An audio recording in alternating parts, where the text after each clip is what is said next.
የሚማልደው ኢየሱስ ነው እንጂ ማርያም አይደለችም። የሚማልደው ኢየሱስ ነው እንጂ ቅዱሳን አይደለም የሚሉት። እንደዛ አሉ ማለት እንግዲህ ቅዱሳን ይማልዳሉ ሲባል ይጸልያሉ፣ ይለምናሉ ነው፣ ሌላ ነገር የላቸውም። ስለዚህ የሚጸልዩት የሚለምኑት ቅዱሳን አይደሉም፣ ክርስቶስ ነው ካለ አንድ ሰው ክርስቶስን ማን ጋር አውርዶ ማን ጋር አስቀምጦ የቅዱሳንን ምልጃ ላለመቀበል ሲባል አውርዶ ክርስቶስን ቅዱሳን ጋር ማስቀመጥ እንደዛ አይቻልም። የኔ ጸሎት ማርያም ጸልያ አማልጅልኝ ብዬ ነግሬያት ሰምታኝ አማልጄልሃለሁ ብላኝ ትመልስልኛለች ወይስ ደግሞ ራሷ ናት ለህዝብ የምትጸልየው? ራሷ ብቻ ለህዝብ ማለት ነው። አሁን ባለኝ መረዳት የኢትዮጵያ ኦርቶዶክስ ተዋሕዶ ቤተክርስቲያን አልዳነችም አለም ድናለች እላለሁ። የዘላለም ሕይወት አላት እላለሁ። አንተ እኛን የዘላለም ሕይወት አላችሁ ትለናለህ ወይ ደግሞ እንደሌለን የምትነግረን ነገር አለ? የምጠይቅ ጥያቄ ማለት ነው። በኢትዮጵያ ኦርቶዶክስ ተዋሕዶ ቤተክርስቲያን ማለት ነው አንድ ጊዜ የሆነ የኢየሱስ ክርስቶስን ምልጃ ትቀበላለች አትቀበላለች? እዚህ ያለውን ነገር ቅዱሳን ያውቃሉ ወይ? ያውቃሉ። ይኸው አሁን ቅድም የጠቀስኩልህ ራእይ 6 ላይ ራሱ ያሉት ሰዎች አውቀዋል። እስከ መቼ ነው የማትበቀሉ ብላ በቀል እንዳልደረሰ እኮ አይተው እኮ ነው አውቀው። ድንግል ማርያም ምልጃና የኢየሱስ ክርስቶስ በምድር ላይ ያደረገው ምልጃ አንድ አይነት ምልጃ ነው አይደለም? ድንግል ማርያም አሁን በስጋ ህይወት ሕያዋን አይደለችም አይደለም ጥያቄው? ሕያዋን ነች ድንግል ማርያም ሕያዋን ነች፣ በስጋ ህይወት የለችም። አሁን ላይ ድንግል ማርያም ታማልዳለች ብለን ወይም ደግሞ ትለምናለች ብለን የምንለው በሰማይ ልመና አለ ብለን ነው የምታስበው ወይስ ምስጋና ብቻ አለ ብለን ነው የምታስበው? ኃጢአት የሚታጠበው በደም ግን ኃጢአት የሚታጠበው ጥምቀት ውስጥ ስትገባ። አሁን እግዚአብሔር ያዘጋጀው ስፍራ አለ። አንተ ከኃጢአት በክርስቶስ ደም እንድትታጠብ ያዘጋጀልህ ስፍራ ጥምቀት ነው። ልክ ጥምቀቱ ስትገባ በክርስቶስ ደም ታጥበህ ነጽተህ ትወጣለህ ነው ትምህርቱ። እንደዛ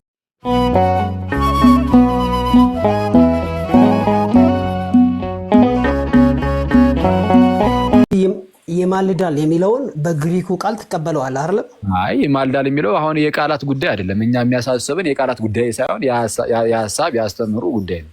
አንድ ሰው ለምሳሌ ኢየሱስ ክርስቶስ ይማልዳል ብሎ ግን የእኛን አስተምሮ ከሆነ የሚያስተምረው የራሳችንን ሀሳብ ከሆነ የሚናገረው ዛኔ እሱ ዝም ብለህ እንደዚህ ጸብ የሚፈጥር ነገር አይኖረውም። እንደዛ ከሆነ ግን አሁን በአማርኛው ግን ይማልዳል የሚለው ቃል ብዙ ጊዜ ከልመና ጋር ተያይዞ ስለሆነ የሚሰጠው እኛ ሞር ይህንን ቃል ለቅዱሳን እንሰጥና መካከለኛ የሚለውን ደግሞ ለጌታችን ብቻ እናደርጋለን። ወደ ውጭ ዓለም ስትሄድ ደግሞ መካከለኛ የሚለውን ለጌታችንም ለእመቤታችንም እየሰጡ ትታያለህ። ለእመቤታችንም ለቅዱሳን ሁሉ ማለት ነው። መማለድ የሚለውንም ለሁሉም ለጌታችንም ለቅዱሳን ለሁሉም። ስለዛ ቃላቱን ሳይመርጡ ማለት ነው። እኛ ጋር ግን ስትመጣ የአማርኛው አሁን ቆይ እንደዚህ ያልኩት አሁን መማለድ መካከለኛ የሚለውን ቀጥታ እንደው ኢንተርሴሽንን መማለድ ብዬ ከወሰድኩኝ ማለት ነው። ወደ እኛ ስትመጣ ግን ይሄ መማለድ የሚለውን ለቅዱሳን መካከለኛ የሚለውን ግን ለጌታችን ብቻ እኔ እስካየሁት እንግዲህ ብዙ ጊዜ ሆኛል እስካየሁት መካከለኛ የሚለውን ለጌታችን ብቻ ሲሰጥ ያለው የኢትዮጵያ ኤርትራ። ከዛ ውጭ ግን መለመን የሚለውን ነው የምንቃወመው። አለቀ። አክቹዋሊ እናንተ መማለድ የሚለውን አለመቀበል ብቻ ሳይሆን አንድ ስቴፕ ወደ ጎን ወስዳችሁት ይፈርዳል ወደሚለው ነው የወሰዳችሁትና መለመን ብለህ ትቀበላለህ። ቃሉ የኢንቱካኔ የሚለው ቃል ትርጉሙ ያለውን ቃል ሪፕሬዘንት የሚያደርገውን እቀበላለሁ። ስለዚህ መለመን የሚለው አንድ ጥያቄ መጀመሪያ የጠየኩን ያለው እኔን ጨርስና ከዛም በኋላ እኔ እመለሳለሁ። ስለዚህ እኔ ይፈርዳል ብላችሁ ቆይ አንዴ እንዲሁ አትጨቃጨቁ ዳኒ። አንተ አሁን ያልከኝን መለስኩልህ እኮ። እኔ ይለምናል በሚለው ከሆነ ነው ማንስማማው። ከዛ ውጪ የቃላት መጠቀም ያለመጠቀም ጉዳይ አይደለም እሱ የሚያስጨንቀን። ጳውሎስም ተጠቅሞታል። ጳውሎስም የሚናገረው አለ ቃሉን ዝም ብሎ ቃል የመጠቀም ጉዳይ ቢሆን አይደለም። ግን ቃሉን ሲጠቀም ግን አንድ ሰው ለምንድን የተጠቀመው የሚለውን ግን ማወቅ አለብን። የእኛ ፕሮቴስታንቶችን በጣም በሰፊው የሚተቃወምንበት ምክንያት ምንድነው? ቅዱሳን ሳይሆኑ ኢየሱስ ነው የሚማልደው አሉ። ኦኬ ቅዱሳን ሳይሆኑ ኢየሱስ ነው የሚማልደው ካሉት እንግዲህ ቅዱሳን የሚማልዱት ጸሎት ልመና ብቻ ነው፣ አለቀ። እያነጻጸሩ እንደዚህ የሚያስቀምጡ ከሆነ እንግዲያውስ የሚለምኑት የሚጸልዩት ቅዱሳን አይደለም የሚጸልዩት የሚለምኑት እያሉ ነው። የሚማሉት እንደሱ አይደለም ሲሉ እንደዛ ካሉ ለክርስቶስ እየሰጡ ያሉት የቅዱሳንን ቦታ ነው ብለን ነው እየተቃወምን ያለው። አይ የቅዱሳንን ቦታ እየሰጠ ነው አይደለም። እንደው ጌታችን በመስቀል ላይ የሰራው ይቀጥላል። ለኃጢአት ማሰሪያ አድርጎ አንድ ጊዜ አቁሞታል፣ ለዘላለም እንዲሆን አድርጎ ምናምን የሚሉ የእኛን አስተምሮ ይዞ አንድ ሰው እሱን ለመግለጽ ያህል ነው ቢል ክርክር ውስጥ አንገባም። አሁን በእንደዚህ አይነት ጉዳዮች ላይ አይ እንዲህ ነው እንዲያ ነው ብለን አንከራከርም። አሁን እንደዛ እያለ አንድ ሰው እሷን ለመግለጽ ነው ይማልዳል ያልኩት ቢል መጥቼ እኔ አይማልድም ብዬ ከተናገርኩኝ ምን እያልኩኝ ነው? አሁን አንተ ያልከው ይሄ እንደዚህ በመስቀል ላይ ሰርቶ ምናምን እሱ ስህተት ነው እያልኩኝ ነው? እንደዛ ከሆነ አይቻልም። እንደዛ አንልም፣ እንደዛ ልንል አንችልም። ምናልባት ግን ቃላቱ ላይ ግን እንደው ሰዎች ሊነጋገሩ ይችላሉ። ይሄኛውን ቃል ለዚህኛው፣ ይሄኛው ቃል ለዚህ። ይሄ በውጭ ዓለምም አለ ባይዚ አሁን እኛ ሀገር የሚማለው የሚለውን ለቅዱሳን መካከለኛ የሚለውን ለክርስቶስ የሰጠነውን ካቶሊክ ኢንሳይክሎፒዲያ ላይ ምልጃ የሚለውን ለቅዱሳን መካከለኛ የሚለውን ለክርስቶስ ቢሰጥ እና ቃሉ ቢለይ እንደዚህ መልካም ነው፣ ግራን እንዳያወዛግብ ሰዎችን የሚል ለምሳሌ አይቻልም። ካቶሊክ ኢንሳይክሎፒዲያ ላይ የግብፅ ቤተክርስቲያን ፖፕ የነበሩት ፖፕ ሽኖዳ የአቡነ ሽኖዳ ሳልሳዊ መጽሐፍ ኮምፓራቲቭ ቴዎሎጂ ላይ ሁለቱም በምንድን ነው የሚለዩት? የቅዱሳን አማላጅነት እና የክርስቶስ መካከለኛነት ብለው ነው የሚያስቀምጡት። ክርስቶስ ጋር ሲሄዱ መካከለኛነት የምትለዋን ቃል ይጠቀሙና ቅዱሳን ጋር ሲሄዱ አማላጅነት ብሎ ይጠቀማሉ። እኛ ጋር ባይ ዲፎልት እንደዚሁ አሁን ይሄ በዛ ደረጃ ታሰቡበት እንደዚህ እንደዛ ይሁን አይሆን አላውቅም፣ ግን ባይ ዲፎልት ግን ራሱ በቃ በኢትዮጵያ ክርስቲያን ውስጥ ያለው ነገር ይሄን ነው የምታየው። በመጽሐፍቱ ውስጥ ምናምን ስታየው እሱን ነው የምናየው። እና ግን ከቃሉ ጋር ግን ያን ያህል እንደው ጦርነት ኖሮ ምናምን አይደለም። ሀሳቡ ላይ ነው ትልቁ ኮንሰርናችን እና እንደዛ ነው። አመሰግናለሁ። ልናገር አልጨረስኩም። ፕሊስ አቋርጠህ ነው እንዳታቋርጥ ፕሊስ። ራሱ ጥያቄው አልተመለሰም። እኔ እንድትጨርስ ነው ዝም ያልኩት እንጂ ጥያቄውን አልነካሁም። ካልነካሁት እሺ ጠይቀኝ እስኪ ያልተመለሰው። ኦኬ ጥያቄው ኢንቱካኔ የሚለው ቃል መማፀን አለው፣ መጠየቅ አለው፣ ማማለድ የሚል ቃል አለው፣ መጸለይ የሚል ቃል አለው። ከዚህ ያለፈ ትርጉም የለውም። አልጨረስኩም። ጥያቄው ሲያልቅ ትገባለህ። አልቋል። እያስፈራኝ አይደለም። ግልጽ አድርገው። ግን 10 ሴኮንድ እኮ አላወራሁም። ቀጥል። እሺ 10 ሴኮንድ አላወራሁም። 10 ሴኮንድ። ስለዚህ መማፀን አለው፣ መጠየቅ አለው፣ እንደገና መለመን አለ። ኦኬ መጸለይ፣ ማማለድ፣ እነዚህ 4ቱ ቃላቶች ነው ያሉት። ከዛ ውጭ የለውም። የእናንተ ቤተክርስቲያን ግን ኤክስትሪም ወስዳው ማማለድን መፍረድ ብላ ተክተዋለች። በታሪክ አንድ ማኑስክሪፕት እንደዛ የሚል የለም። አንድ ማኑስክሪፕት። ኧረ እባክህን እንደው ይሄንን ነገር ባለፈው መለስኩልህ። አንተ አይደክምህም? አልመለስክም። 10 ተጠይቀህ 10 ሲመለስ ላይሰለችህም? ለራስህ እኔ ይሰለችኛል እውነቱን ለመናገር። ለወደፊትም መልስ እስክትመልሱ ድረስ እቀጥላለሁ ይሄ ነገር፣ ምክንያቱም ቀይራችኋል። ቆይ አንዴ ስማኝ። የግዕዙ ላይ እንደዛ የሚመስል ነገር አለው ከተባለ ግዕዝ ካወቅ አውጣና እያነበብከው በስነ ስርዓት አብራራ። ካልሆነ ግን ምንድነው ዝም ብሎ እንደዚሁ የማታውቀው ቴክስቹዋል ክሪቲሲዝም ውስጥ አትግባ። ሲጀመር ጥናት ይፈልጋል። ጥናት የሚፈልግ ነገር ውስጥ በድፍረት አሁን እሺ አሁን ክርስቶስ ኢየሱስ ይማልዳል አይማልድም የሚለው በአንድ ጥቅስ ላይ የተመሰረተ አይደለም። ሲጀመር አሁን አንተ ያመጣኸው ሮሜ 8:34 ላይ ከአንድ ጥቅስ በላይ ያመጣልሃለሁ። ከአንድ ጥቅስ በላይ ያመጣልሃለሁ። ደወሬ ኧረ እባክህን እያልኩ ያለሁትን መጀመሪያ ስማኝ።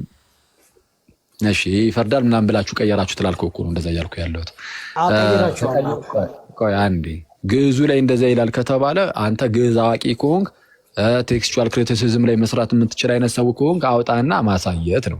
ሲጀመር ያለ እውቀት አትግባ ከይቅርታ ጋር ማለት እንደዚህ ነገሮች እውቀት ቴክስቹዋል ኮሜንተሪ ላሳየ ይችላል። ቴክስቹዋል ኮሜንተሪ ላሳየ ይችላል። የግዕዝ ነው ግዕዝ በግሪክ ነው የተጻፈው መጽሐፉና ግዕዝም ላይ ቢሆን ይፈርዳል የሚል ነው። ወይ ተዋቀስ በእንቲያና ነው የሚለው። እሺ ምንድነው? ምን ማለት ነው መዋቀስ? መዋቀስ ማለት መከራከር ተብሎ ነው የእናንተ እንትን ይፈታውና እሱን ነው ወደ ኤክስትሪም ወስዳችሁ ይፈርዳል። አንዴ አይደለም ቆይ አንዴ ይተዋቀስ የሚለው አንደኛ የራስ የተሐድሶ መምህራኖች ሳይቀሩ አንድ ውይይት ላይ የምታስታውሱ ከሆነ ሁለቱም ትርጉሙ ይሆናል ይከራከራልም ይፈርዳልም ይሆናል ብለው ሲተረጉም አልሰማም ወይስ አውጥቼ ላሳየ? እንግዲህ ግዕዝ አዋቂ ነን የሚሉት ተሐድሶ መምህራኖች ማለት ነው። አንተ ማታውቀው በግሪኩ ዲስከስ ማውራት ትችላለህ። በግዕዙም እችላለሁ ግን በግሪኩ ማውራት ትችላለህ። ቆይ አሁን ይሄ የጠየቀኝ 2000 ተሙ ደግሞ የተተረጎሙ የሐዲስ ኪዳኑ በተለይ ሞሮፍ ከግዕዙ ተብሎ የተተረጎመው ከግዕዙ አንፃር እየታየ ስለተተረጎመ ግዕዙ መታየት አለበት። ግዕዙ ላይ ይፈርዳል የሚላለው ግዕዙ ላይ አንብብልን እስቲ እንደው ተነሽና ወዳቂውንም እኔ ውስጥ ሲያነቡ አይሻልም? ግዕዙን ይችላል ስላለ እንደዛ ከሆነ ከቁጥር 30 አንድምታችሁ አለ ከቁጥር 35 ግዕዙን አንብብ። ግዕዙን አንብብ ፒዲኤፉን ዳውንሎድ ማድረግ አለብኝ። ሪዲሜድ ፒዲኤፍ አለ የእንትናችሁ የአውደ ሃይማኖታችሁ የአንድምታችሁ እኔ አወጣልሃለሁ። ተነሽና ወዳቂውን እንግዲህ ስሙ። አሁን ተገቡና ከዛ በኋላ እንትን እንላለን ሪፍሌክት እናደርግበታለን። አነባበብ ላይ ራሱ ዝም ብሎ አይነበብም። እኔ አዶን ሀፍተ ይኸውልህ መጽሐፉ ላይ ራሱ እኮ ተርጉሞታል። እችላለሁ አትበላ እችላለሁ አትበላ አላልኩም። እኔ በእንግሊዝኛ የተጻፈ ግሪክ እችላለሁ ነው። ኢንተርናሽናሊ አክሰፕተብል የሆኑ ማኑስክሪፕቶች የማይደግፉት ነገር ነው የምታምኑት እናንተ። አረ ወዳጄ እባክህን አሁን እያወራህ ያለው ቴክስቹዋል ጉዳይ ላይ ነው። ቴክስት ላይ ደግሞ በአንድም በሌላም ምክንያት እነዚህ አሁን ምንድነው ዳውተር ትራንስሌሽን የሚባል ነገር አለ። አሁን እነዚህ የተለያዩ የቅዱሳት መጽሐፍት ተረጓሚዎች ሲተረጎሙ ነሰሰርሊ ከግሪክ ብቻ አይተረጎምም። ለምሳሌ ከግሪክ የተተረጎመ ለምሳሌ ላቲን ቢኖር ከላቲኑ ደግሞ ድጋሜ ሊተረጎም ይችላል። የትርጉም ስራ ሊሰራ ይችላል። ከግሪክ የተተረጎሙ ሌሎች ነገሮች ቢኖሩ ከነሱ ደግሞ ግዕዙ ይተረጎማል። ከግዕዙ ደግሞ አማርኛ እያለ ደግሞ ሊተረጎም እሱን አውቃለሁ። ግን ችግሩ እንደናንተ የተረጎመ አንድ ቸርች በስንት አንድ ቸርች ወይም አንድ አባት። ኧረ እባክህን እንደው በጌታ በኢየሱስ እንዲሁ ነው የምትገነፍለው። አንተ እኮ ነው እያወራ ያለው፣ እኔ እኮ እያወራሁ አይደለም። አንተ ብቻ ተረጋጋ። እንደዛም ሆኖ ጥያቄ ይሰማ እኔ ዝም ብዬ እያዳመጥኩ ነው። የመለስኩልህን ግን ይገባሃል ወይስ ሳይገባህ ነው እንዲሁ ዝም ብለህ እየተቃወምክ ያለው? እየመለስኩልህ ያለው አንብቤ ስኮላርሊ ኮንሰንሰስ ያለው ነገር ነው ያመጣውልህ። ምንድን ነው ያመጣው? ግዕዝ ላይ እኮ ነው እያወራን ያለ ነው። ግዕዝ ላይ ምን አመጣ? ግዕዙም ወይ ተዋቀስ ላውራበት። አሁን እኮ እንዳወራ እያፈቀድክ አይደለም። ግዕዝ ላይ ስኮላርሊ የሆነ ነገር አምጥተሃል ወይ ነው? በግሪኩ ስኮላርሊ ኮንሰንሰስ አለ። ምንም አይነት ቴክስቹዋል ቫሪዬሽን የለም። እሱን ባለፈው አሳየው እኮ እንዳለ አለኝ ሁሉም ቴክስቶች አሉኝ ብለህ አውጣ ስትባል ማውጣት አቅቶ የሆነ ዌብሳይት ከፍተህ እንደዚህ ብሏል የሆነ ሰው ይብለን ያለው ዌብሳይት አይደለም ማቴሪያል ነው ያወጣው። ማቴሪያል ነው። እኔ ሳወራ አንዳንዴ ትላለህና ኧረ እባክህ ልጨርስ። ዝም ብለህ መሀል ላይ ገብተህ እያወራህ እኔ ሳወራ አንዳንዴ ትላለህ ብለህ ትላለህና እኔ አሁን ለአንድ ደቂቃ በተከታታይ ለአንድ ደቂቃ አላወራሁም። አትከራከሪኝ። በቃ ተው፣ በእናትህ ተወኝ። በቃ እዛ ሂድና ወይ ከሌላ ሰዎች ጋር አውራ። አንተ ሲጀመር እኔ በጣም ብዙ ቀን እድል ሰጥቻለሁ። አትሻሻልም ወይ? ዝም ብለህ ስማና ተማርና ከዛ በኋላ የሚጠቅምህን ያዝ፣ የማይጠቅምህን ተው። ከፈለግ አንተን ተማር ብለህ ትስማማለህ? የሚያስተምር ነገር ካለ አሁን ሕክምና ላይ ብታስተምር እማራለሁ። ቴዎሎጂ ላይ ደግሞ አንተ ተማር። አንዴ አሁን ስማኝ። ምንድነው እያልኩ ያለሁት? ክርስቶስ ይማልዳል የሚለውን ይፈርዳል ብላችሁ ቀይራችኋል ላልከው በአስተምህሩ ደረጃ እንደዚህ መቀየር ነው የሚባል ነገር የለም። አሁን እያወራህ ያለው አንተ ስለ አስተምህሩ አይደለም። የተነሳህበት ነገር ገና ከጀመሩ አስተምህሯችሁ ወጥ ነው አይስ አይደለም ብለህ ስለ ክርስቶስ ምልጃ አወራ። ክርስቶስ ይማልዳል አይማልድም የሚለው ጉዳይ ላይ እኛ የቃላት ጉዳይ አይደለም። አስተምህሯቸው አንድ ሰው ይማልዳል የሚለው ቃል ተጠቅሞ ከኛ ጋር ተመሳሳይ ነገር ካለ የሚያከራክረን ነገር የለም። መቃለቅ አስተምህሩ ላይ ጨረስን። ስለዚህ የአስተምህሩ ጉዳይ አልቆ ቴክስት ላይ ነው አሁን እየጠየቀኝ ያለው። ስለ አስተምህሩ አይደለም ቴክስት ላይ ስላለ ነገር። እቺ ቴክስቷ እኮ ተቀይራለች አይነት ነገር ነው እያልከኝ ያለው። ስለዚህ ስናስተምር ክርስቶስ ያማልዳል አይደል እያልከኝ ያለው? ዘጋ ማለት ገባና ቆይ አንዴ ስትባል በደቂቃ ሰጣቸዋለሁ። ቆይ አራስስ በእናትህ በዛ ደረጃ እድል ሲጀምር ሰጥቼው ማወራ አይነት ሰው አይደለሁም። በጌታ ስም ብዙ ጊዜ አይቼዋለሁ። ሌላ ሰው ግን ካለ ግን እንዲያወራ ግን እድል እሰጣለሁ። ሌላ ሰው ካለ ማለት ሌላ ክርስቲያን ገብቶ ስለዚህ በቃ ከኔ ጋር ማውራት የማይፈልግ ከሆነ እኔ ወድጃለሁ። ሰላም ሁንሽ። በቃ ማውራት ፈልግ ማለት ያ በጣም አመሰግናለሁ። በዛ ደረጃ ያስፈልጋል። ቻው፣ ሰላም ሁን። ኦኬ፣ ከአንተ ጋር ማውራት አይገባኝም። ሰላም ሁን። ቴንክ ዩ። እሺ፣ ይቅርታ እንግዲህ ካሳዘንኩ አዝናለሁ። ግን ያው ሁሌም ተመሳሳይ ነገር ስለሆነ ነው እና እያልኩ ያሉት ምንድነው አስተምህሮ ላይ አለቀ። ክርስቶስ ይማልዳል አይማልድም ከሚለው ጋር በተያያዘ የቃላት ጉዳይ አይደለም። የሚያሳስበን የሚያስጨንቀን ትልቁ ነገር ሰዎች ክርስቶስ ይማልዳል ሲሉ እንደ ቅዱሳን እያደረጉት ከሆነ እንቃወማለን። በጣም በቃ በደንብ ወገባችንን ታጥቀን ነው የምንቃወመው። የቅዱሳን ተርታ አሰልፈውት ከሆነ ማለት ነው። ለምንድነው እንደዚህ ብለን እንድንናገራቸው የሚያደርገን? የሚማልደው ኢየሱስ ነው እንጂ ማርያም አይደለችም። የሚማልደው ኢየሱስ ነው እንጂ ቅዱሳን አይደለም የሚሉት። እንደዛ አሉ ማለት እንግዲህ ቅዱሳን ይማልዳሉ ሲባል ይጸልያሉ፣ ይለምናሉ ነው። ሌላ ነገር የላቸውም። ስለዚህ የሚጸልዩት የሚለምኑት ቅዱሳን አይደሉም፣ ክርስቶስ ነው ካለ አንድ ሰው ክርስቶስን ማን ጋር አውርዶ ማን ጋር አስቀምጦ የቅዱሳን ምልጃ ላለመቀበል ሲባል አውርዶ ክርስቶስን ቅዱሳን ጋር ማስቀመጥ እንደዛ አይቻልም።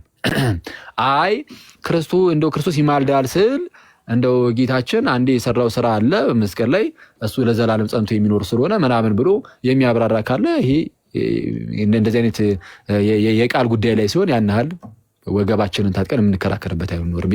ይሄ ጉንጭ አልፋ ክርክር ይባላል። ከአንድ ዓመት ከሁለት ዓመት በፊት ሳይቀር ጽፌዋለሁ ቴሌግራም ላይ ሄዳችሁ ማየት ትችላላችሁ።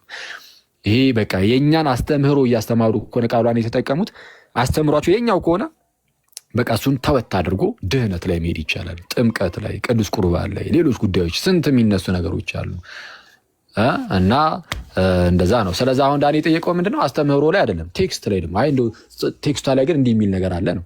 እንግዲህ ቴክስቱ ላይ ግዕዙ እንደዛ ነው የሚባለው አይደለ? ተሳስቶ ከሆነ ቴክስቱ ይታረማል። በነገራችን ላይ አይታረምም። የ2000 ተሙ ሮሜ ምዕራፍ 8 ቁጥር 34 ላይ ስለኛም የሚፈርደው የሚለው ስለኛ የሚፈርደው የሚለው ስህተት ነው ከተባለ ስህተት ከሆነ ይታረማል። አይታረምም እንዴ? መጽሐፉ ራሱን እኮ የመጀመሪያውን ፔጅ ከገለጽኩ እኮ እየታየ ከግዕዙ ጋር ታይቶ እኮ መታረም ካለበት ይታረማል ይላል መጽሐፉ ራሱ። ባይዚ የ2000 ተሙ መግቢያው ላይ ይታረማል እንዴ? ህትመት እኮ ነው። ህትመት አይታረምም እንዴ? ይታረማል። አንድ የፕሮቴስታንት መጽሐፍ እኮ ነበረ ዘ አደልትረስ ባይብል የሚባለው አይደል? ከዚህ በፊት ነግሬያችኋለሁ። የዘማዎች መጽሐፍ ነው የሚባለው ራሱ። ለምንድን ነው እንደዛ የተባለው? ዘጸአት ምዕራፍ 20 ላይ አትዘሙት ይላል አይደለ? you shall not commit adultery የሚለውን you shall not የሚለውን ናት የምትለው አጋጣሚ ሆኖ ሲያትሙት ወጣች ናት የምትለው። ስለዚህ you shall commit adultery ሆነ አስባል። ስለዚህ you shall commit adultery ስላለ ዘሙት ተብሎ ወጣ። ስለዚህ ይታረማል አይደለ?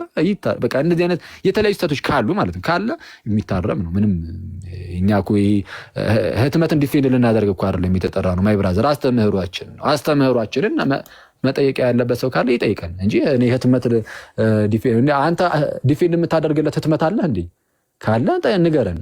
የሰው ስራ እኮ ነው የህትመት ስራ እንዴ? አዲሱ መደበኛ ትርጉምን ነው ዲፌንድ የምታደርግለት ወይስ ምሉ ህይወትን ወይስ የትኛውን? ዝም ብሎ ህትመት ላይ አይደለም እየታየ ስህተት የሚኖር ካለ እንደተባለው የግዕዙ ከግዕዙ በፊት ደግሞ ቀደም ብሎ ደግሞ ያለው ምኑ ነው? ግሪኩ። ከግሪኩም ከምኑም እየታየ ስህተት ካለ ምን ይደረጋል? ይሄኛው ከዚህ አንጻር ኦኬ ይስተካከላል። በጣም ሲምፕል ነገር ነው እና እንደዛ ነው። ብዙ ሰዓት ወሰድን።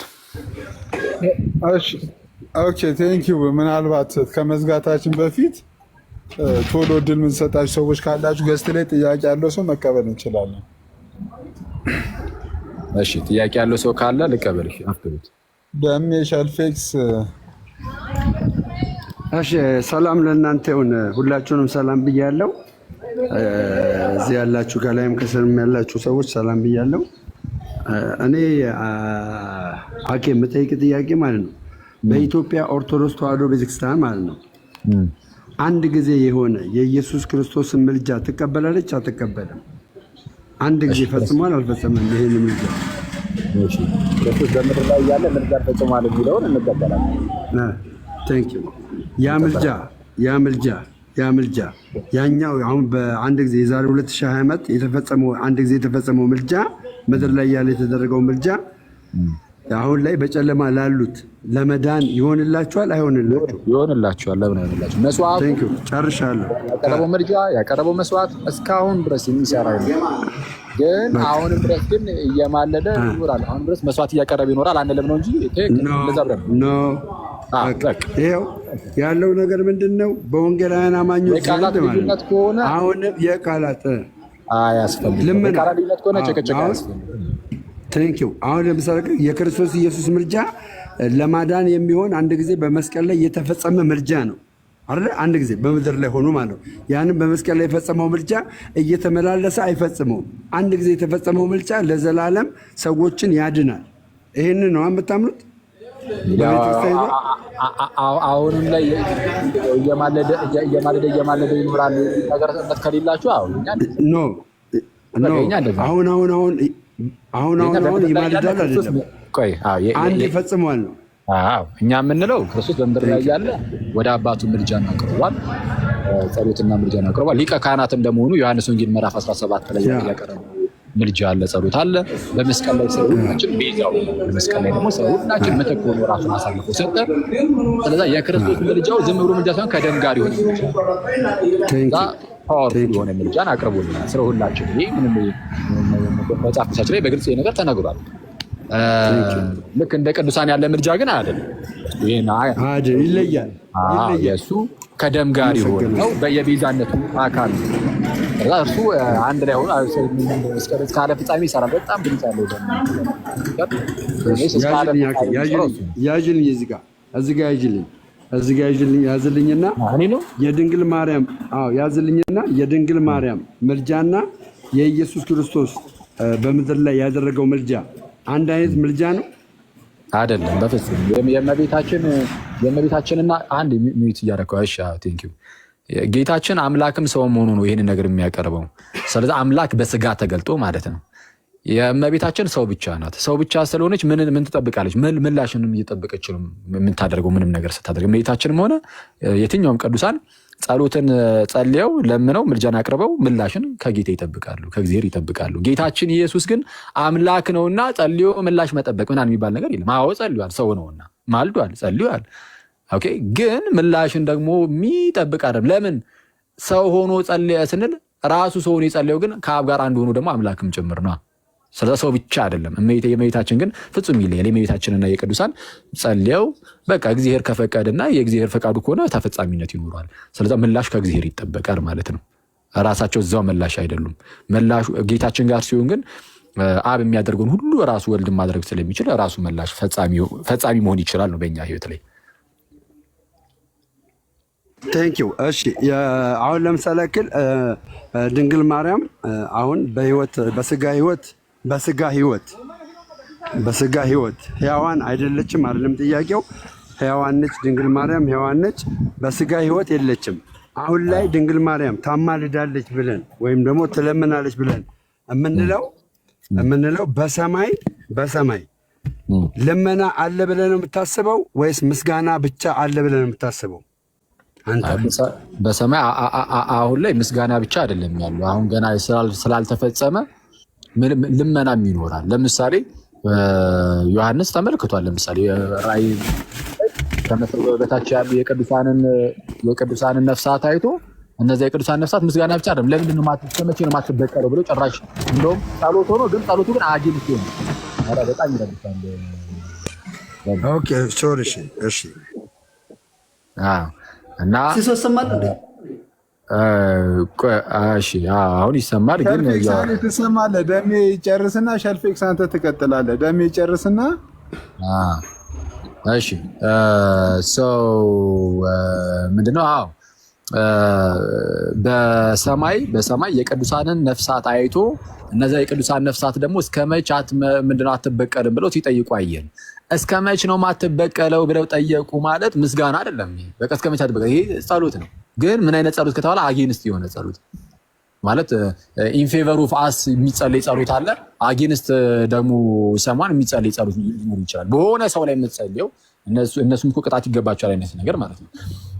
ስለነሱ ደግሞ ተብሎ ደግሞ የሚጸልይ ይኖራል። አጌንስት ሲሆን ብቻ ነው የሚጸልየው የሚባል ነገር የለም። እንደዚህ ልዩ ያስተማረ ሰውም የለም። በፕሮቴስታንትም ቢሆን በሰማይ አሁን ይጸልያሉ ተብሎ የጻፉባቸው ክፍሎች አሉ፣ ሉትራኖች ሳይቀሩ ማለት ነው። እንግዲህ አፖሎጂ ኦፍ ዘ አውግስበርግ ኮንፌሽን ላይ የመላእክትን በግልጽ ይናገሩና ከመጽሐፍ ቅዱስም ለመጥቀስ ይሞክራሉ። የቅዱሳን ላይ ግን ኤክስፕሊሲትሊ ባይነገርም በመጽሐፍ ግን ምንም ሎጂካልም ስለሆነ ማለት ነው በሰማይ ላይ ኢንጀነራል ለቤተክርስቲያን ይጸልያሉ ይላል። ስለዚህ ይጸልያሉ። ኦፍ ኮርስ ምስጋና ብቻ አይደለም፣ ጸሎት ልመና አለ። ገና ነው፣ ፍጻሜ አላለው። ፍጻሜው ሲደርስ ግን ያኔ እንዳልከው እንደ መላእክት በምስጋና ብቻ የምንኖርበት ጊዜ ግን ይመጣል። አንድ ምንድን ነው ሌላ እንትኑ ድንግል ማርያም ጋር አሁን ወደ ድንግል ማርያም አሁን ለምሳሌ ድንግል ማርያም ከሰማይ ሆና ለሕዝቧ ልክ እንደ ዘካርያስ ምዕራፍ 1 ላይ ትንቢተ ዘካርያስ ምዕራፍ 1 ላይ መልአኩ እግዚአብሔር አላዘዘውም ስለ እነዚህ እስከ መቼ አትፈርድላቸውም ብሎ እንዲጠይቀው እግዚአብሔር አላዘዘውም። ሰዋት ልክ እንደዛ አይነት ነገር በሰማይ ሆና ከእግዚአብሔር ጋር ፌሎሺፕ ሊኖራት ይችላል። በሰማይ ሆነ አሁን ሊኖራት ይችላል። ነው አላ ቴንክ ዩ። አሁን እኔ ጥያቄ እሺ አሁን በሰማይ ያሉ ቅዱሳን ራሳቸው ልክ እንደ ዮሐንስ ራእይ ራሳቸው ከእግዚአብሔር ጋር ባላቸው ግንኙነት ይገናኙ ይሆናል። የኔን ጸሎት ማርያም ጸልያ አማልጅልኝ ብዬ ነግሬያት ሰምታኝ አማልጄልሃለሁ ብላኝ ትመልስልኛለች ወይስ ደግሞ ራሷ ናት ለህዝብ የምትጸልየው? ራሷ ብቻ ለህዝብ የምትጸልየው? ግልጽ ነው። ወይ ኢንቮኬሽን ላይ ነው። እሺ ለምሳሌ ወደ አብ ስትጸልይ አብ ጸሎትን ተቀብያለሁ እያለ እየመጣ ይነግርሃል ወይስ አንተ ያው ይቀበልኛል ብለህ በእምነት ውስጥ ነው የምታደርገው? ወይስ እየመጣ ራሱ መናገር ይጠበቅበታል አብ? ኦኬ፣ በእምነት ነው የማደርገው። በክርስቶስ ኢየሱስ ጸልያለሁ። በእምነት እግዚአብሔር እንደሚቀበለኝ አምናለሁ፣ ያደርግልኛል ማለት ነው። አዎ። ስለዚህ አሁን እመቤታችንም አዎ ጸሎትን ሰምቻለሁ እያለች መታ መናገር አይጠበቅባትም። ግን ምንድነው አሁን የጠየቀው ኢንቮኬሽን ነው። ምንድነው ወደ እንግዲህ ቅዱሳንን የመጠየቅ ነገር ማለት ነው። ቅዱሳንን መጠየቅ እኛ ይህንን እንግዲህ ከነገረ ቤተክርስቲያን አንጻር ነው የምናየው። ምንድነው እዚህ ያለውን ነገር ያውቃሉ አያውቁም ከሚለው መጀመር ነው የሚጠቅመው። እዚህ ያለውን ነገር ቅዱሳን ያውቃሉ ወይ? ያውቃሉ። ይኸው አሁን ቅድም የጠቀስኩልህ ራእይ 6 ላይ ራሱ ያሉት ሰዎች አውቀዋል። እስከ መቼ ነው የማትበቀሉ ብላ በቀል እንዳልደረሰ እኮ አይተው እኮ ነው አውቀው እኮ ነው እዛ ሆነው እዚህ የተፈጠረውን ነገር አውቀዋል። ስለዚህ አሁን ቅዱሳኑ እኛ ጋር ያለውን ነገር አያውቁም ወይ? ለምን ነው የማያውቁት? ያውቃሉ ኦፍኮርስ። ግን የሚያውቁት ግን እንዴት ነው ከተባለ ይሄ የእግዚአብሔር አሰራር ነው። አሁን እኛ ሁሉን ነገር አንተነትንም። በኦርቶዶክሳዊ እንግዲህ መረዳታችን ውስጥ እያንዳንዷን ነገር በዚህ መልኩ ብለን አናብራራም። ግን ከጠቀመ ግን እንደው በምሳሌ ለማስቀመጥ ያህል ልክ እጅ አይንን የሚያግዘው እንዴት ነው ማለት አይንህ ለምሳሌ የሆነ ከታመመ እና የእጅ እርዳታ ካስፈለገው እጅ ይህንን ነገር ሴንስ አድርጎ የሚመጣው በነርቨስ ሲስተም ነው ምናምን ይሉን የለ እና ሁላችንም ብልቶች ነን። አንዳንዶቻችን አይን፣ አንዳንዶቻችን እጅ እና የቅዱሳን ነገር ለእኛ የሚያስፈልገን ከሆነ ቅዱሳኑ በምን አውቀው እርዳታቸውን ሊለግሱን ይችላሉ ከተባለ በነርቨስ የየሰን ራስ በሆነው በጌታችን በክርስቶስ ኢየሱስ ማለት ነው።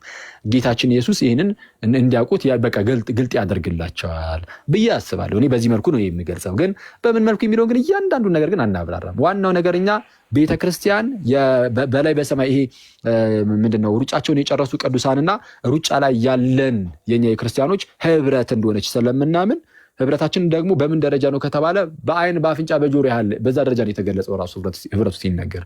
ስለዚህ በዚህ ደረጃ ቅርቦቼ ናቸው። ጳውሎስ ለኔ በዚህ ደረጃ ቅርቤ ነው። ቅድስት ድንግል በዚህ ደረጃ ቅርቤ ናት።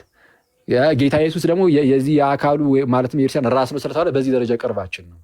ስለዚህ አንድ መንግስት ውስጥ አንድ መንደር ውስጥ ያለን ነው ብለን የምናምነው በመንፈሳዊ ማለት ነው። አሁን ስናየው ነው ነገሩን ስናየው በስጋ እኔ እዚህ ነኝ፣ ቅድስት ድንግል ደግሞ እንደው የቱን እስቲ በጣም ሩቅ ነች፣ እነ ጳውሎስ ሌሎችም ቅዱሳን አባቶቻችን እናቶቻችን በጣም ሩቅ ናቸው የሚል ሐሳብ ይሄ በስጋ ስለምናስበው ነው።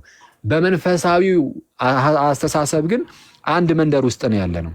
በመንፈሳዊው አስተሳሰብ አንድ መንደር ውስጥ ነው ያለው። ልክ ዕብራውያን ምዕራፍ 12 ላይ እንደሚናገረው ወደ ሕያው እግዚአብሔር ከተማ ደርሳችኋል እንዳለው ሁሉም ወደ ተሰበሰቡበት ወደ እግዚአብሔር እዛ ውስጥ ያለው እና በዛ ደረጃ ቅርቤ ናቸው ነው። ታንክ ዩ። እኔ አሁን በክርስቶስ ነው ማለት ነው። እኔ አሁን ባለኝ መረዳት የኢትዮጵያ ኦርቶዶክስ ተዋሕዶ ቤተክርስቲያን አልዳነችም አለም ድናለች እላለሁ። የዘላለም ሕይወት አላት እላለሁ። አንተ እኛን የዘላለም ሕይወት አላችሁ ትለናለህ ወይ ደግሞ እንደሌለን የምትነግረን ነገር አለ?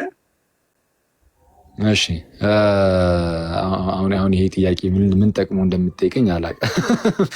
ከማን ጋር ከሲስ ጋር ታደባድቢ ነው? እኔ ማንም ሰው አይገባም። እኔ እድሉ የሰጠኝ ለኔ ነው። ማንም ሰው አይገባም። ከኔ ጋር ነው። ኧረ ስቀልድ ነው። ሲሶ ባለፈው ሲሄድብን አልነበር እንዴ?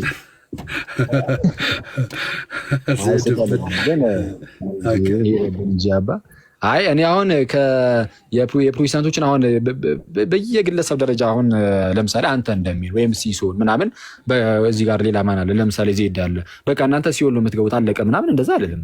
እኔ ይሄ ፍርዱ የእግዚአብሔር ነው። ግን ከቤተ ክርስቲያን ውጪ ግን ድህነት ያለው ቤተክርስቲያን ውስጥ ብቻ እንደሆነ ነው የማምነው። ግን ከቤተ ክርስቲያን ውጪ እግዚአብሔር ለምሳሌ እናንተን ካዳነ እሰይ ደስ ነው የሚለኝ። ይሄ እኔ ጉዳይ ስለማይሆን ማለት ነው።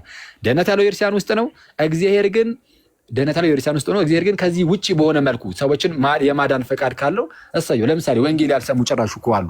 ወንጌል ያልሰሙ ሰዎች በምንድን ነው የሚዳኙት? አናቅም። በእምነት ምናምን አትለኝም። ምክንያቱም ገና ከጅምሩ እንዲያምኑ ወንጌል መስማት አለባቸው። ወንጌል ደግሞ አልሰሙም። ወንጌል አልደረሳቸውም። ካልደረሳቸው እግዚአብሔር እነሱን በሌላ መንገድ ነው ሊዳኝ የሚችለው። ስለዛ ከቤተክርስቲያን ውጪ ናቸው። ግን እግዚአብሔር ሊያድናቸው ይችል ይሆናል። የተለያዩ ህፃናትን እግዚአብሔር ሊያድን ይችላል። አናቅም።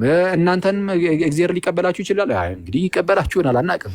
ግን ወንጌልን ግን በስነ ስርዓት ሰምታችሁ ከክርስቶስ የተሰጠውን አስተምሩ ሰምታችሁ እምቢ ብላችሁ ከተቃወማችሁ ግን ድህነትን አታገኙም። የክርስቶስን ወንጌል ሰምቶ እምቢ ካለ ለምሳሌ ይቅርታ፣ በክርስቶስ ኢየሱስ በዘላለም ድህነት ውስጥ አምናለሁ፣ የዘላለም ሕይወት ይሰጠኛል እላለሁ፣ ከድንግል ማርያም እንደተወለደ አምናለሁ፣ በትሪኒቲ አምናለው። በቃ አንተ ምን ጠይቀኝ ጥያቄ እንዳለ እቀበላለሁ። እኔ አዳምጥም ትለኛለህ። ከተቀበልክ ወደ ቤተ ክርስቲያን መተህ ተጨመር ነው አምል። አሁን እኔ የሚጠይቀን ሁሉ እቀበላለሁ ካልክ ድህነት እርግጠኛ እንደትሆን አንተ የክርስቶስ ኢየሱስ አካል ውስጥ መጥቶ መጨመር አስፈላጊ ነው። እሺ የክርስቶስ ኢየሱስ አካል ቤተክርስቲያን፣ ለምሳሌ ቤተክርስቲያን ስፔሲፊክ ተደርጎ ስም አልጠቀሰም መጽሐፍ ቅዱስ አይደል እንዴ? ስም አልተጠቀሰም። ግን መገለጫዎች ግን አላት።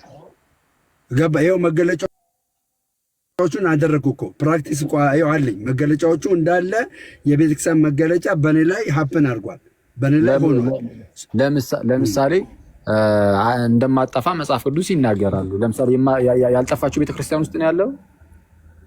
ኦኬ አሁን እኔ ያልጠፋችሁ ቤተክርስቲያን ውስጥ እንደሌለው የምነግርህ ያመንኩትን አምኜ የምቀጥለውን እንቅስቃሴ አይተህ ደምሮ እኮ ቤተክርስቲያን ውስጥ ነው ያለው ልትል ትችላለህ። አለበዛ ደግሞ የጠፋችሁ ቤተክርስቲያን ላይ ከሆንክ ያለሁት ይኸውልህ አኬ የጠፋችሁ ቤተክርስቲያን ውስጥ ካለው የክርስቶስ ኢየሱስን አዳኝነት አልቀበልም፣ የኢየሱስ ጌትነትን አልቀበልም፣ የኢየሱስ አምላክነትን አልቀበልም። እሱማ ኦንሊ ጂሰሶችም እኮ ኢየሱስ ጌታ ነው ይላሉ። ግን በስላሴ አያምኑማ። አያምኑማ፣ በስላሴ አያምኑማ። የስተት ትምህርት ነው። አሁን እነሱ የማያምኑት ነገር አለ፣ የስተት ትምህርት ነው እንዳልከው፣ አንተም ደግሞ የማታምነው የስተት ትምህርት ይኖራል። ለምሳሌ ጥምቀት ያድናል ብለህ ታምናለህ? አምናለሁ። ጥምቀት ያድናል ብለህ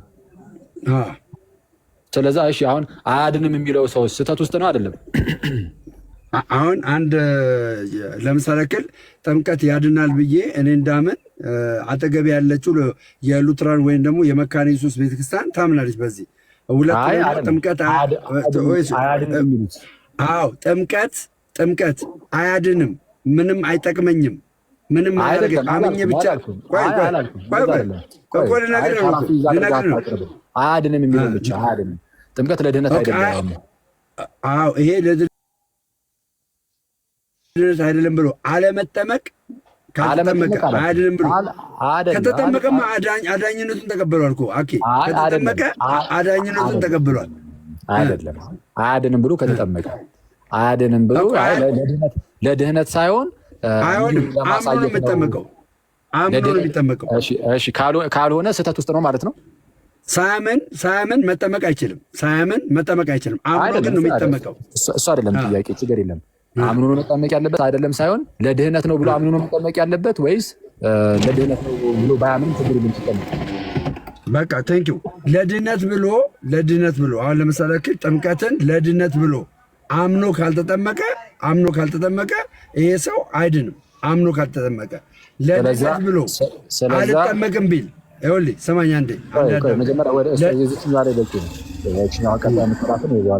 ስለዛ በኢትዮጵያ ውስጥ ያለው ጴንጤ ሁሉ ገና አልዳንም ማለት ነው። ምክንያቱም ለድህነት ነው ድኗል። ለድህነት ነው አይሉም። ለድህነት ነው አይሉም። ይኸውልህ አኬ ሰምተኛል። ይኸውልህ አሁን የጌታችን የመድኃኒታችን የኢየሱስ ክርስቶስ ትእዛዝ ነው። ስልጣን ተቀብሎ ነው አለ ይህንን የሰጠለኛ አለ ይህንን ትእዛዝ አላምንበትም ብሎ የተጠመቀ ሰው ሻወር ነው የወሰደው። አላምንም ብሎ የተጠመቀ ሰው ሻወር ነው ለድህነት ነው ብሎ አቋያኒ ለድህነት ነው ብሎ ማመን አለበት የለበትም እኮ ገባኝ እኮ። ለድህነት ነው ብሎ እኮ ስላመነ ነው የተጠመቀው አይደል? እሺ ለድህነት ነው ብሎ ካላመነስ፣ ለድህነት ነው ብሎ ሳያምን ቢጠመቅስ ይድናል? ይጠየቃል። ለድህነት ነው ብሎ ሳያምን ቢጠመቅ እኮ ይጠየቃል። አይድንም። ስለዛ ኢትዮጵያ ውስጥ ያለ ጴንጤ ለድህነት ነው ብሎ አምኖ የሚጠመቅ እኔ ሲጀምር ሚዲያ ላይ ሲየው ጥምቀት ለድህነት ነው አይደለም ብለን ከስንት ፕሮቴስታንት ጋር ተከራክረን ይሄን ሁሉ ዘመን ስንከራክር አሁን አንዴ ሚዲያ ላይ እኮ አሁን እኮ ነው ጥምቀት አሁን እኮ በቃ ኧረ እንደው ይሄ ነገር ያድናል መባል የጀመረው እኮ በጣም በእኛ ኢንፍሉዌንስ እኮ ነው። ከይቅርታ ጋር ማለት ነው። በቃ ቴንኪው። እኔ አሁን የምልህ ምንድን ነው እኔ ከአቶ ማነው መካነ ኢየሱስና ሉትራንን በጥምቀት ያድናል በስጋ ወደሙ ያድናሉ ብለው የሚያምኑትን ተቀብዬ ኦርቶዶክስን የማልቀበልበትና የምከራከርበት ነገር አይታየኝም። ስለዚህ ጥምቀትን ለድነት እቀበላለሁ። አለበዛ መካነ ኢየሱስን አዳምጠኝ። መካነ ኢየሱስና ሉትራንን ሪጀክት ማድረግ አለብኝ። በአንድም በሌላም ቢሆን በአመለካከትም ይለያል። ከኦርቶዶክስ የሚባል አማርኛ አይሰራም እኔ ጋር። ለምንድን ነው የማይሰራው? በቃ ወንጌል አማኝ ተብሎ እስከታቀፉ ድረስ በጥምቀትና በጌታ ስጋና ደም እስካመኑ ድረስ አማናዬ ነው ብለው እስካመኑ ድረስ እንደገናም ደግሞ ሉትራኖች በሞቱ ሰዎች ምልጃ እንደሚቀበሉ ባለፈው ናቲ ሲናገር ሰምቻለሁ። እና እንደዚህ እስከሆኑ ድረስ እነሱን ሪጀክት ሳላደርግ እነሱን ሳልነቅፍ ሳልቃወም ኦርቶዶክስን የምቃወምበት ነገር አይኖረኝም። አማር በሚባሉ ትምህርቶች ከኦርቶዶክስ ጋር ተቀራራቢነት አለ። አይ የለም የሚለኝ ሰው ካለ ኢሶኬ ይኸው እኔ ላናገረው ፈቃደኛ ነኝ። ስለዚህ ይህንን የተቀበለ ጴንጤ አልዳንም ብለህ ጀጅ ልታደርግ አይችልም። አሁን አንተ ጴንጤ አይደለም ይሄንን የሚቀበሉ ሉተራን ናቸው ሲጀመር። አሁን አንተ ያልከውን የሚቀበሉ ጴንጤ ሳይሆኑ ሉተራኖች ናቸው። ሉተራን እኮ ጴንጤዎች እኮ አይደለም። አዎ ሉተራን እኮ ተቀብያለሁ። ህብረት አለን እኮ ህብረት አለ አይደለም? ህብረት አለ። ከሉተራን ጋር ህብረት የለም። አሁን የሉተራንን አውጥቼ ባሳየ በፕሮፌሽናል ሉተራኖች ህብረት አያደርጉም ከጴንጤዎች ጋር። ኮንፌሽናል ሉተራኖች ህብረት የሚያደርጉት ከማን ጋር ነው? ሁለቱ ምስጢራት ላይ ቅዱስ ቁርባንና ጥምቀት ላይ ተመሳሳይ አቋም ያላቸው ሰዎች ማነው ቤተ እምነቶች ጋር ምናምን ከነሱ ጋር ነው ህብረት ካደረጉ እናደርጋለን እኮ። እነሱን ተቀበልን እኮ መካነ ኢየሱስን ተቀበልን። አሁን መካነ ኢየሱስን ተቀበልን። አንዴ እሺ ልጨርሰልህ። እሺ እኮ አሁን ሉትራንና መካነ ኢየሱስ አሁን መካነ ኢየሱስ ከሉትራን ነው የምትቀደው የሚባል ነገር ስላለ ከዛ አንጻር ነው። ጴንጤ ግን በቃ ጴንጤ እንደ ጴንጤነቱ ጥምቀትም ለድህነት ነው ብሎ አያምንም። ቅዱስ ቁርባንም እውነተኛ የራሱ የጌታ ስጋና ደም ነው ብሎ አያምንም። ስለዚህ አሁን አንተ ባልከኝ መሰረት እነዚህ ይሄ ሁሉ ጴንጤ የማይድን ከሆነ እሱን ያዝ እናደርገውና የጴንጤን ስለዛ በቃ ወደ እናደርገውና አሁን ሉትራንና ኦርቶዶክስ ብቻ ብለን ነው እናወራለን። አሁን ለምን ይጠመቃሉ? እሺ ቆይ ለመተባበር ነው ለማሳየት ምን አይደለም። ሞቱን በሚመስል ሞት አኬ አንድ አዳምጪ። ሞቱን በሚመስል ሞት ትንሳኤን በሚመስል ትንሳኤ ለመተባበር ብሎ ነው መጽሐፍ ቅዱስም የሚያሳየን አይደል? እዛ ጋር ሮሜ አንተ የምትለው የመጽሐፍ ቅዱሱን ነው። እኔ እያልኩ ያለው ደግሞ ጴንጤን ነው። የኔ መጽሐፍ ቅዱስ ነው። ጴንጤ እኮ በመጽሐፍ ቅዱስ ነው የሚመራው። አለብዛ የሆነ ልስማና እንግዲህ ጥምቀትን አልጠመቅም፣ አይጠቅመኝም፣ አያድነኝም የሚል ሰው ካለ እኔም አናግረዋል። አይጠቅመኝም አይሉም። ጥምቀት አይጠቅምም አንጠመቅም ሳይሆን የሚሉት እንጠመቃለን። የምንጠመቀው ግን ሞተን መነሳታችንን ለማሳየት በአደባባይ ለማሳየት ለዛ ነው ላሳየት። የዶክተር ተስፋዬ ሮበሊ ላውጣልን መሰለኝ ምናልባት ያየሁት ይመስለኛል። ሰምቻለሁ ግን ማለት ነው አኬ ይኸውልሽ እያወጣሽ አንድ ነገር ልንገርህ። ለምሳሌ ያክል ህፃናቶች ሳያምኑ ነው የሚጠመቁት። ሳያምኑ ነው የሚጠመቁት በወላጆቻቸው እምነት ማለት ነው። የትም ማለት ነው በቤተክርስቲያን ከሆነ የወላጆቻቸው እምነት ግን እንደ ቤተክርስቲያን እምነት መሆን አለበት ግዴታ። ሁለት አይነት ቢሆኑስ? አሁን ሚስትየው ጴንጤ አባትየው ኦርቶዶክስ ቢሆንስ? እኩስ ምንድነው ለልጁ ኃላፊነትን የሚወስደው እሱ ይሆናል። ጴንጤዋን እና ጋር መታ ማስቀመጥ አትችልም ኦርቶዶክስ። ስለዚህ አሁን በአንተ እምነት ልጅ ይድናል? አንተ ባመንከው ልጅ ይድናል? እሺ ልጅዮ እያመነ ያድጋል ነው የምንለው እኛ። በእኛ ምንድነው ልክ በአይሁዳውያን ዘንድ ለምሳሌ አንድ ሰው ወደ አይሁድ እምነት ለመጨመር ምን ማድረግ አለበት? በአብርሃም በይስሐቅ በያዕቆብ አምላክ መገረዝ አለበት። ከመገረዙ በፊት ግን እስራኤሎች ስማ አምላካችን እግዚአብሔር አንድ እግዚአብሔር ነው የሚለውን ማመን መቀበል አለበት እና እሱን ያምናል፣ በእግዚአብሔር ያምናል፣ ከዛን ይገረዛል። የአይሁድ ልጅ ከሆነ ግን ገና ከህፃንነቱ ሳያምን በፊት ተገርዞ ይጀምራል። የአይሁድ ልጅ ከሆነ ብቻ የአይሁድ ልጅ ከሆነ ተገርዞ ይጀምርና እስራኤሎች ስማ አምላካችን እግዚአብሔር አንድ እግዚአብሔር የሚለውን እያመን ይላል። በሐዲስ ኪዳን ስትመጣም በእግዚአብሔር ቤተክርስቲያን በእግዚአብሔር ህዝብ ውስጥ የእግዚአብሔር ህዝብ ቤተክርስቲያናት እኛ ነን።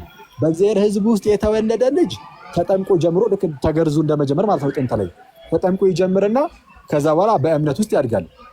ከውጭ የሚመጣ ግን ከህዝቡ ውጭ የሚመጣ ሰው ካለ ትልቅ ሰው ካለ ግን የእግዚአብሔር ልጅ በሚሆነው በጌታችን በክርስቶስ ኢየሱስ አምኖ ተጠምቆ ይመጣል። እምነቱን ያስቀድማል ማለት ነው እና እንደዛ ነው።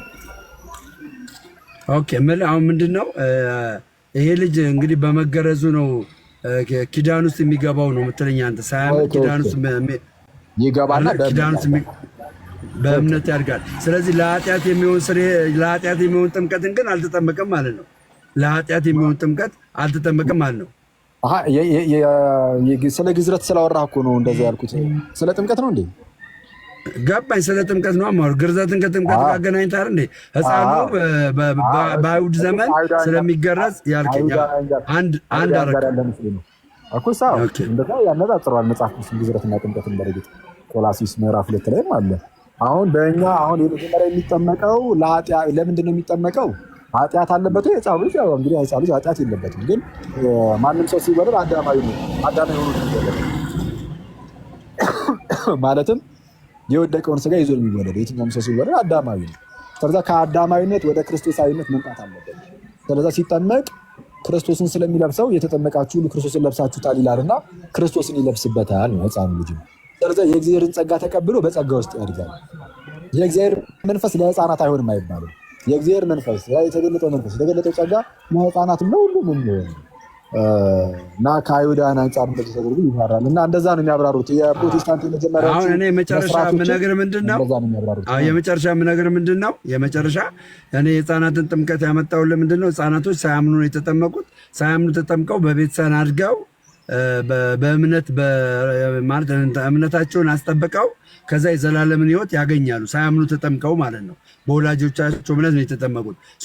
ፕሮቴስታንት እምነት ጋም ይህን ያክል አሁን አንተ ዲፌንድ ማድረግ የምትችለው ሳያምኑ ነው የሚጠመቁት። ይጠመቃሉ። አሁን የተጠመቁትን እኔ አሁን ምንድነው የማልቀበለው? ጥምቀት አልጠመቅም አያድነኝም ብሎ የመጠመቅ ኦፖርቹኒቲ እያለው አልጠመቅም ቢል ይሄ ሰው አልዳንም እላለሁ። ነገር ግን ጥምቀትን በአንድም በሌላ ሁኔታ ይሄ ሰው ከተጠመቀ ድነቱን አምኖ ነው የተጠመቀው። ከክርስቶስ ጋር መተባበርን አምኖ ነው የተጠመቀው። አንድ ሰው ከክርስቶስ ጋር ለመዳን ብሎ ነው የሚጠመቀው። መተባበሩ እኮ ድኛሉ ብሎ እኮ ነው የሚተባበረው። ያልዳነ ሰው ይተባበራል። ኦኬ። ስለዛ ከጥምቀቱ በፊት ነው ማለት ነው ድኛለሁ የሚለው። አንተ ከመጠመቁ በፊት አንተ ቆይ። ስለዚህ ሁለት ነገር ነው የሚሆንብህ። አንተ የሚዳነው ከጥምቀት በፊት ነው እንዴ? እኔ አሁን አመንኩ አይደል እንዴ? ሳልጠመቅ አመንኩ። መጀመሪያ እምነት ነው የሚቀርመው አይደል? ከጥምቀት አራኬ እምነት ነው የሚቀርመው። ኦኬ አመንኩኝ። ድኛለሁ። አልዳንኩም። አልዳንኩም። ገና ነው መጠመቅ አለብህ። እሺ ለመጠመቅ ኦፖርቹኒቲ እያለኝ መሀል ላይ ሞትኩ። መጽሐፋዊ እናድርገው።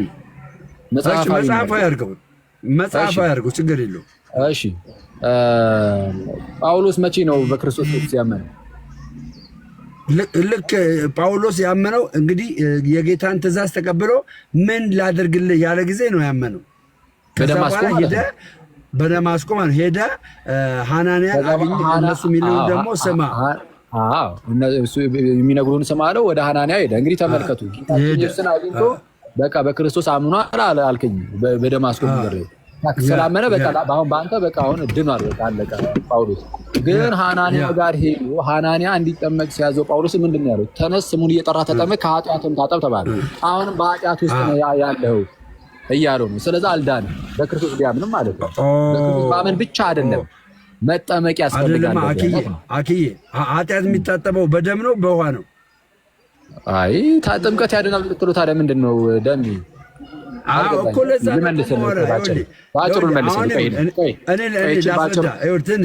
ትንሽ ልበልና ከዛ ትሄድበታለህ። አይቺ ጥያቄው አለ መልሳት በደም ነው ወይስ በውሃ ነው ያልኩህ? ከኃጢአት ታጠብ ስላለው አሁን ጥምቀትን እራሱ አሁን ሳታስቡ ማቃረል ጥምቀትን ዝም ብለህ ውሃ ብቻ የምትለው አይደለም። ጥምቀት እንደዚህ ዝም ብለህ ውሃ አይደለም። ከዛ ሀሳብ አይደለም፣ ከዛ ኮንሰፕት አይደለም የተናገርኩት። እሺ ምንድነው ኃጢአት የሚታጠበው በደም ግን ኃጢአት የሚታጠበው ጥምቀት ውስጥ ስትገባ። አሁን እግዚአብሔር ያዘጋጀው ስፍራ አለ። አንተ ከኃጢአት በክርስቶስ ደም እንድትታጠብ ያዘጋጀልህ ስፍራ ጥምቀት ነው። ልክ ጥምቀቱ ስትገባ በክርስቶስ ደም ታጥበህ ነጽተህ ትወጣለህ ነው ትምህርቱ። እንደዛ ነው። አይ ከጥምቀት በፊት ነው የኃጢአት ስርየት የማገኘው ካልክ አንደኛ ይኸው ጳውሎስ ገና በኃጢአት ነበረ ሳይጠመቅ በፊት ቢያምንም እንኳን። ጳውሎስ ብቻ አይደለም ባይዘው ሐዋርያት ሥራ ምዕራፍ ላይ ፓፓ ምን አለ መሰለሽ፣ ስጋዬን የበላ ደሜን የጠጣ የዘላለም ሕይወት አለው ይላል እንዴ ዮሐንስ 6:54 ላይ። እዚህ ጋር ደም የሚል ደግሞ አለ። ደም የሚል አለ። ደም የሚል አለ። ሶ አሁን ደምና ውሃ ጥምቀቱ ለምሳሌ ጥምቀቱና ደሙ እዚህ ጋር ሁለት አይነት ነገር አለ አይደለ? አሁን ሁለት አይነት ነገር አለ። ደሙም አለ ውሃውም አለ። ይሄ ሰው የነጻው በደሙ ነው ወይ ደግሞ በጥምቀቱ ነው የነጻው? እንዳልኩ ነው። ይሄ የጥምቀቱ ሰዓት ላይ መንፈስ ቅዱስ አለ። መንፈስ ቅዱስ የክርስቶስን ሞትና ትንሣኤ ለአንተ የሚያደርግበት ስፍራ ጥምቀት ይባላል። ቅዱስ ቁርባን ደግሞ የምትበላው የምትመገበው ምግብ ነው። አንድ ሰው ይወለድና ማለት ነው። ይቅርታ በደንብ አድርጋችሁ ስሙኝ። አንድ የሚዩት አድርገው።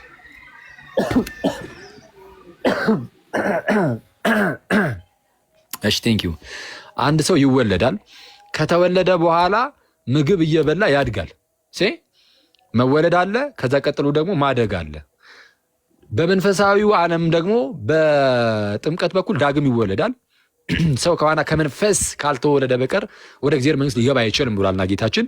በጥምቀቱ ሰው ዳግመኛ ይወለዳል፣ ሪጀነሬት ያደርጋል፣ የኃጢአት ስርየትን አግኝቶ አዲስ ሰው ይሆናል። ከዛ በኋላ የተወለደው ያ ሰው ደግሞ በመንፈስ ስለሆነ የተወለደው በመንፈስ ማደግ ደግሞ አለበታል። መንፈሳዊ እድገት ደግሞ ይጠበቅበታል። ቅዱስ ቁርባን እየተመገበ ደግሞ ስጋውን እየበላ ደሙን እየጠጣ ደግሞ ምንድነው እያደገ ይሄዳል ነው። እና አሁን ይሄ ደም ያልከው እሱ ቅዱስ ቁርባን ላይ ያለው እየበላን እየጠጣን የምናደርገው ነው። በጥምቀት ውስጥ ደግሞ ከኃጢአታችን እንፈወሳለን ወይም ደግሞ እንነጻለን ስንል ኦፍኮርስ የክርስቶስ የራሱ ደም ሆኖ መስቀል ላይ የተሰራውን ራሱን ስራ ቀጥታ ታገኘዋለህ። ስለ ኃጢአት ክርስቶስ ኢየሱስ ራሱን አሳልፎ ስለ ሁላችን ሰጥቷልና ስለዛ እንደዛ ነው ባጭሩ። ጉሮሮ የራሱ ሶር ሆነ። እሺ እንደዛ ነው። ኦኬ እንጨርስ መሰለኝ ሲሶይ፣ ሰዓትም ሄደ። እሺ እንጨርስ።